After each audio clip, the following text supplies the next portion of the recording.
Hi, this is the Fence Post, Rachel Gable, and this is your Fair Cattle Markets update for the 8th of September. Coming off Labor Day, not a ton of stuff to report, but the one story I do have for you is pretty significant.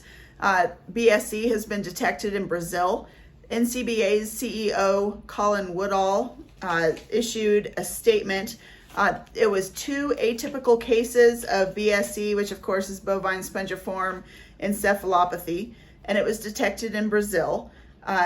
Woodall said, over the weekend, the Brazilian Ministry of Agriculture, Livestock and Food Supply confirmed 2 atypical cases of BSE. Atypical cases are very rare and believed to occur spontaneously.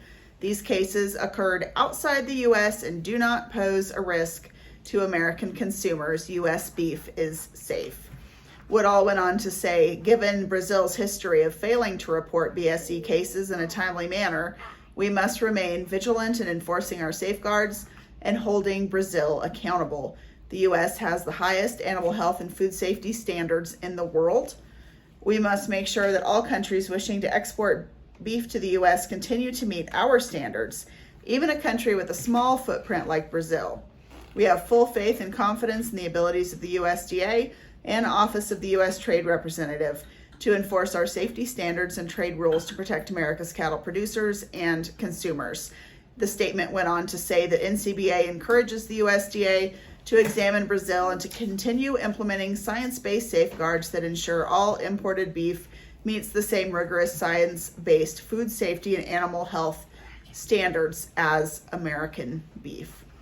So a pretty big story there. We'll have to see how that comes across. And also, if you would please, if you've ever watched Ed Serwin on RFD TV, he's a longtime market analyst, and of course, he was a cattle buyer for years and years.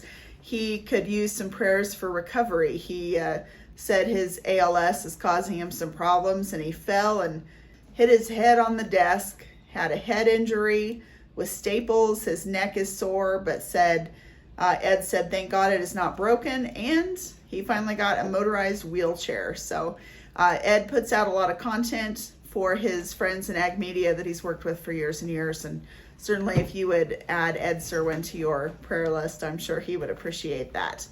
I'm Rachel Gable, and this is your Fair Cattle Markets update for the 8th of September.